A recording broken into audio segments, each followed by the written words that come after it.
ஆண்டவராகிய இயேசு கிறிஸ்துவின் நாமத்தினாலே இந்த விடுதலை தேடல் நிகழ்ச்சிக்கு உங்களை வரவேற்கிறேன். அறிந்து கொள்வோம் ஆண்டவரை, தெரிந்து கொள்வோம் தேவனை என்கிற தலைப்பின் கீழே நாம் தேவனுடைய சுபாவத்தை குறித்து கற்றுக்கொண்டிருக்கிறோம். கடந்த சில நாட்களாக தேவன் ஒரு நபர், அதாவது God is a person, he has his personality அப்படின்னு சொல்லிட்டு என்ன மாதிரி பர்சனாலிட்டி அப்படிங்கிறத நம்ம கற்றுக்கொண்டிருக்கிறோம். கடந்த நாளில் நம்ம படிக்கும் பொழுது இருக்கிறதுலே ஒரு மிகப்பெரிய உணர்ச்சி என்ன அப்படின்னா அது சோகம், மனஸ்தாபம். அந்த உலகத்தில் எல்லாருமே கோத்ரூ பண்ணக்கூடிய ஒரு குறிப்பிட்ட, இன்னும் சொல்லப்போனால் மிக முக்கியமான ஒரு உணர்ச்சி என்னென்னா மனஸ்தாபம். ஆனால் தேவனே மனஸ்தாபம் அடைந்தார் அப்படின்னு சொல்லி பார்க்குறோம். எதனால் மனஸ்தாபம் அடைந்தார் அப்படின்னா நம்மளுடைய எண்ணங்களுடைய தொகுப்பு எப்படி இருக்குது, the intention of our hearts, அதாவது எண்ணங்களினுடைய தோற்றம் பொல்லாததாக இருக்கும் பொழுது தேவன் மனஸ்தாபம் அடைகிறார் அப்படின்னு சொல்லி பார்த்தோம். பிதாவாகிய தேவனை குறித்து நம்ம பார்த்தோம். ஏறக்குறைய சவுலுடைய காரியத்தில், இன்னும் நோவாவுடைய அந்த காலகட்டத்தில் நடந்த காரியங்கள் அவரை எப்படி மனஸ்தாபப்படுத்தியது, அப்போது நம்மளுடைய எண்ணங்களை எப்படி நம்ம சீரமைக்கணும் அப்படிங்கிறத குறித்து நம்ம பார்த்தோம். இன்றைக்கி குமாரனாகிய தேவன் எப்படி மனஸ்தாபம் அடைகிறார் அப்படின்னு சொல்லி பார்க்கலாமே. ஒரு வேத பகுதியை நான் உங்களுக்கு வாசிக்கிறேன். லூக்கா 19வது அதிகாரத்தில் நடக்கக்கூடிய ஒரு சம்பவம். எருசலேமுக்கு ஆண்டவர் வராரு. வந்துட்டு அவர் சொல்கிற காரியத்தை பாருங்களேன். அவர் சமீபமாய் வந்தபோது நகரத்தை பார்த்து அதற்காக கண்ணீர் விட்டு அழுது. எதுக்கு? எருசலேம் நகரத்துக்காக கண்ணீர் விட்டு அழுது. எப்படி, என்ன அழுதாரு? உனக்கு கிடைத்த இந்த நாளிலாகிலும் உன் சமாதானத்துக்கு ஏற்றவைகளை நீ அறிந்திருந்தாயானால் நலமாயிருக்கும். இப்பொழுது அவைகள் உன் கண்களுக்கு மறைவாயிருக்கிறது. உன்னை சந்திக்கும் காலத்தை நீ அறியாமற் போனபடியால் உன் சத்துருக்கள் உன்னை சூலமதில் போட்டு உன்னை வளைந்து கொண்டு எப்பக்கத்திலும் உன்னை நெருக்கி உன்னையும் உன்னில் உள்ள உன் பிள்ளைகளையும் தரையாக்கி போட்டு உன்னிடத்தில் ஒரு கல்லின் மேல் ஒரு கல் இராதபடிக்கு செய்யும் நாட்கள் உனக்கு வரும் என்றார். இதை சொல்கிறது யார் அப்படின்னா குமாரனாகிய தேவன். என்ன செஞ்சாராம்? கண்ணீர் விட்டு அழுதாராம். எதை நினச்சின்னா எருசலேமை நினச்சி. இது ஏன் அப்படி சொல்ல வரேன் அப்படின்னா, இந்த தீர்க்க தரிசனம் லேட்டர் பாயிண்ட் நிறைவேறிச்சு. AD 70 கிங் டைட்டஸ், அதாவது தீத்து அப்படிங்கிற மனுஷன் ராஜா என்ன பண்ணுறான்னா, இந்த நகரத்தை சூழ மதிலிட்டு தேவாலயத்துக்குள்ளேருந்து ரத்த ஆறு ஓடிச்சு அப்படின்னு சொல்லி சரித்திரம் சொல்கிறாங்க. ஏன்னா அந்த அளவுக்கு யூதர்களை வெட்டி கொன்றான் அப்படின்னு சொல்லுது. இன்னும் சொல்லப்போனால் இது நடந்ததே ஏறக்குறைய பாஸ்ஓவர் அப்போ தான், 14வது நாள் ஏப்ரல் மாதம் AD 70 நடந்தது அப்படின்னு எழுதுகிறாங்க. சரி, இப்போ இந்த காரியத்தை குறித்து பார்க்கும் பொழுது தேவன் எருசலேமை குறித்து சொல்கிறார். அதுதாங்க முக்கியம்.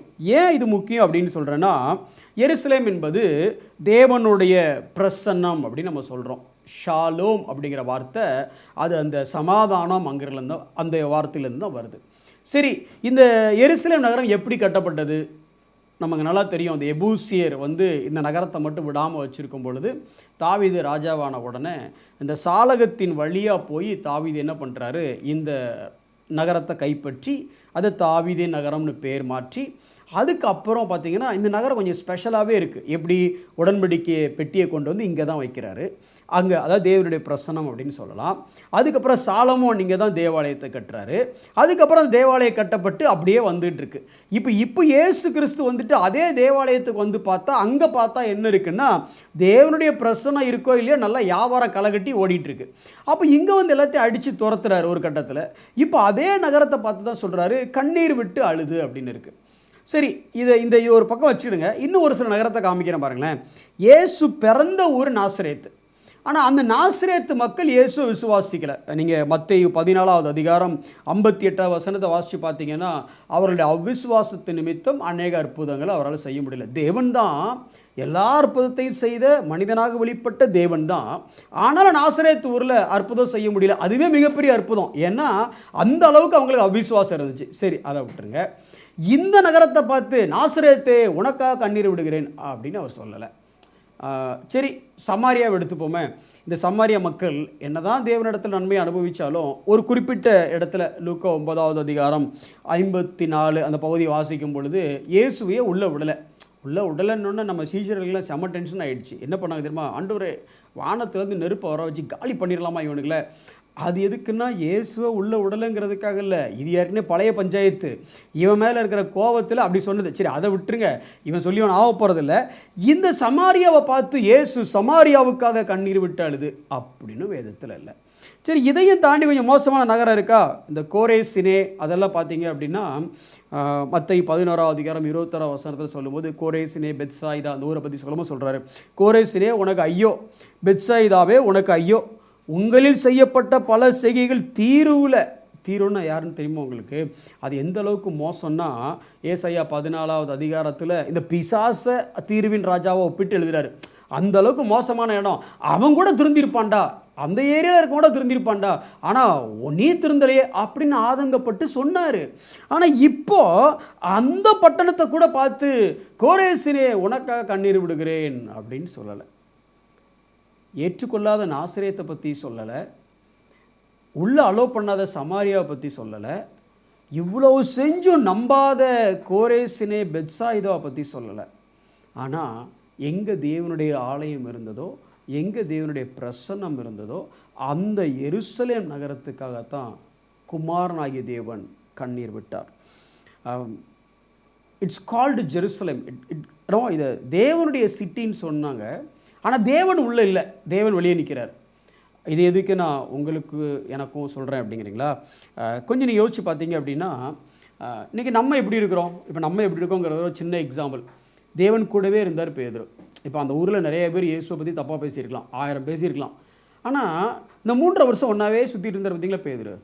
அந்த பேதுரு கூட கடைசி என்ன பண்ணார் தெரியுமா? சபிக்கவும் சத்தியம் பண்ணவும் தொடங்கினார். இந்த பேதுரு மறுதலிச்ச உடனே வசனம் சொல்லுது லூக்கா 22:61, அப்பொழுது கர்த்தர் திரும்பி பேதுருவை நோக்கி பார்த்தார். எப்படி பார்த்துருப்பாரு? ஹாப்பியா, ஆய் பீட்டர் சூப்பர் அப்படின்னு பார்த்துருப்பாரா? மறுதலிப்பேன்னு சொன்னார். அப்போ நம்மளால் சொன்னார், இவனுக்கெல்லாம் மறுதளிச்சா நான் மறுதளிக்க மாட்டேன், அதாவது இவனுக்கெல்லாம் ஓடுனா நான் ஓட மாட்டேன், சாவதுக்கும் தயாராக இருக்கிறேன்னு சொன்ன அந்த பேதுரு இப்போ சபிக்கவும் தயாராகிட்டார், சபிச்சிட்டார். இப்போ ஆண்டவர் ஒரு பார்வையை பார்க்கும்போது ஒரு சந்தோஷமான பார்வையாக பார்த்துருப்பாரு. அப்படியே ஒரு கண்களில் ஒரு கண்ணீரோட அந்த ஏறக்குறைய எருசலேமை பார்த்து அழுதாரு. இந்த பேதுரை பார்த்து ஏறக்குறைய கண்ணீர் விட்டுருக்கணும்னு நினைக்கிறேன், இது என்னுடைய கற்பனை. அப்படி பார்த்த பார்வையில் நம்ம ஆளுக்கு உடனே மனசில் குத்த ஆரம்பிச்சிச்சு, மனங்கசந்து அழ ஆரம்பிச்சிட்டான். இப்போ தேவ பிரசன்னம் இருக்கக்கூடிய எருசலேம் நகரத்தை பார்த்து அவர் கண்ணீர் விட்டார். தேவனோடு கூட 3.5 வருஷம் 500 பேரில் ஒருவனாக இல்லை, 70 பேரில் ஒருவனாக இல்லை, 12 பேர்லையும் தாண்டி 3 பேர்லையும் ஒருத்த பிரதானமாக இருந்த அந்த முக்கியமான சீசனை பார்த்து கண்ணீர் விடுற லெவலுக்கு ஆயிடுச்சு. ஏன்னா அவங்களுடைய செய்கைகள் அப்படி இருந்தது. நாம் எப்படி இருக்கிறோம்? 1 கொரிந்தியர் 10ஆவது அதிகாரம் 31ஆம் வசனம் அப்படி சொல்லுது. நமக்கெல்லாம் தெரிஞ்ச வசனம் தான், பல முறை படிச்சிருப்போம் இதை. ஆகையால் நீங்கள் புசித்தாலும் குடித்தாலும் எதை செய்தாலும் எல்லாவற்றையும் தேவனுடைய மகிமைக்கென்று செய்யுங்கள். டக்குன்னு இதை கேட்ட உடனே ஒரு பேப்பரை எடுத்து காலையிலேருந்து எந்திரிச்சு காலையில் விடியில திரும்பி பார்க்கும்பொழுது இது வரைக்கும் நம்ம என்னெல்லாம் செஞ்சோம், அல்லது நேற்று செஞ்ச எல்லா காரியத்தையும் லிஸ்ட் போட்டு இதில் எல்லாமே ஏன் ஒரு 5 தடவை கேட்டு பாருங்கள். எல்லாமே தேவனுடைய மகிமைக்காக. புசித்தாலும் குடித்தாலும் அப்படின்னா என்ன அர்த்தம் அப்படின்னா, நான் புசித்து குடித்து உயிர் வாழ்கிறதே எதுக்கு அப்படின்னா தேவனுக்கு மகிமைண்டாக தான் வாழ்கிறேன். அப்போ உண்மையிலே நேற்று நீங்கள் செஞ்ச எல்லா காரியமும் ஏன் செஞ்சேன்னு யோசிக்கும் பொழுது கடைசியாக இது தேவனுடைய மகிமைக்கென்று செஞ்சேன் அப்படின்னு வருதா? ஏன் படித்தேன் பிரதர்? ஆமாம் பிரதர், படித்து ஒரு வேலைக்கு போய் தேவ மகிமைக்காக நான் ஊழியத்துக்கு செய்வேன், இன்னும் தேவனுக்கு சாட்சியாக நான் வாழ்வேன், ஒரு யோசேப்பு மாதிரி, ஒரு தானியேல் மாதிரி, ஒரு பவுல் மாதிரி நான் வாழ்வேன் அப்படின்னு செஞ்சோமா? இல்லை ஒரு உடற்பயிற்சி செய்கிறதா இருந்தால் கூட உடற்பயிற்சி செய்து என் தேகத்தை ஆரோக்கியமாக இப்போ, ஏன்னா அப்போ தான் வாழ்கிற நாட்கள் முழுவதும் தேவனுக்காக ஓட முடியும். இப்படி எல்லா வகையிலையும் தேவ மகிமை அப்படிங்கிற நோக்கம் வந்துக்கிட்டே இருக்கா. எல்லா செயலையும் முடிவும் தேவ மகிமைன்னு இருந்துச்சுன்னா உங்களை நினச்சி ஆர்டர் கண்ணீர் விடலை. ஆனால் ஒருவேளை அப்படி இல்லைன்னா நீங்கள் எருசலேமாவாக இருந்தாலும், ஏன் நீங்கள் பெரிய பீட்டராகவே இருந்தாலும் உங்களை நினச்சி கண்ணீர் விடுறார். கொலேசியர் 3ஆவது அதிகாரம் 17ஆவது வசனம் இப்படி சொல்லுது, வார்த்தையினாலாவது கிரியையினாலாவது நீ பேசினாலும் செஞ்சாலும் 2 காரியம் தான் செய்ய முடியும் உலகத்தில். என்ன பண்ணிகிட்ருக்க? சும்மா இருக்கேன் அப்படின்னு சொல்லுவோம், ஆனால் ஆக்சுவலாக சும்மா இருக்க முடியாதுல்ல. ஒன்று பேசுவோம், இல்லை எதையாவது செய்வோம், இல்லை எதையாவது யோசிப்போம். இது எதை செஞ்சாலும் எதுக்காக செய்யணுமா? நீங்கள் எதை செய்தாலும் அதில் சிலவைகளை அல்ல, அதை எல்லாம் கர்த்தராகிய இயேசுவின் நாமத்தினாலே செய்து அவர் முன்னிலையாக பிதாவாகிய தேவனை ஸ்தோத்திரியுங்கள். நீங்கள் செய்த எல்லா காரியமும் தேவனை ஸ்தோத்திரிக்கக்கூடிய அந்த இடத்துக்கு கொண்டு வந்து விடுதா? நீங்கள் செய்கிற எல்லா காரியமும் தேவனுக்கு மகிமை உண்டாக்கக்கூடிய ஒரு இடத்துக்கு கொண்டு வந்து விடுதா? அப்படி இல்லை அப்படின்னா உங்களை பார்த்தும் குமாரனாகிய தேவன் கண்ணீர் விடுகிறார். எருசலேமே, கோரேசினே ஐயோ இல்லை, இந்த எருசலேமை பார்த்து கண்ணீர் விட்டு அழுது. யூதாஸுக்காக ஆண்டவர் கண்ணீர் விட்டாருங்கிற மாதிரி இல்லை, ஆனால் பேதுருவை மட்டும் ஆண்டவர் திரும்பி பார்த்தாருன்னு இருக்கு. இன்றைக்கி நீங்களும் நானும் எந்த நிலைமையில் இருக்கிறோம்? உங்களையும் என்னையும் நினைத்து தேவன் களிப்படைகிறாரா இல்லை கவலை கொள்ளுகிறாரா? குமாரனாகிய தேவன் இந்த இடத்துல மனம் வருந்துகிறத நாம் பார்க்குறோம். கண்களை மூடி நாம் ஜெபிப்போம். அன்புள்ள ஆண்டவரே, தேவனுடைய பிரசன்னம் உள்ள நகரம் எனப்பட்ட அந்த எருசலேம் நகரத்தை பார்த்து நீர் கண்ணீர் விட்டீர் ஆண்டவரே. பேதுருவை குறித்து சொல்லும் பொழுது, இந்த கல்லின் மேல் என் சபையை கட்டுவேன் என்று அப்பேற்பட்ட வெளிப்பாடை பெற்ற அந்த சீஷன் உம்மை மறுதலித்த போது நீர் கலங்கிய கண்களோடு அவனை பார்த்தீர் ஆண்டவரே. இன்னைக்கு நாங்கள் உங்கள் இருதயத்திற்கு ஏற்றவர்கள், உமக்கு பிரியமானவர்கள், தேவ சமாதானத்தையும் தேவ பிரசனத்தை சுமந்து செல்கிற தேவனுடைய நகரமாக நாங்கள் இருக்கிறோம் ஆண்டவரே. எந்த விதத்திலையும் உம்முடைய மனம் வருந்தத்தக்க நாங்கள் வாழாதபடி எங்களை நீர் காத்துக்கொள்ளும், கிருபை செய்யும். இயேசுவின் நாமத்தில் ஜெபிக்கிறோம் நல்ல பிதாவே, ஆமென்.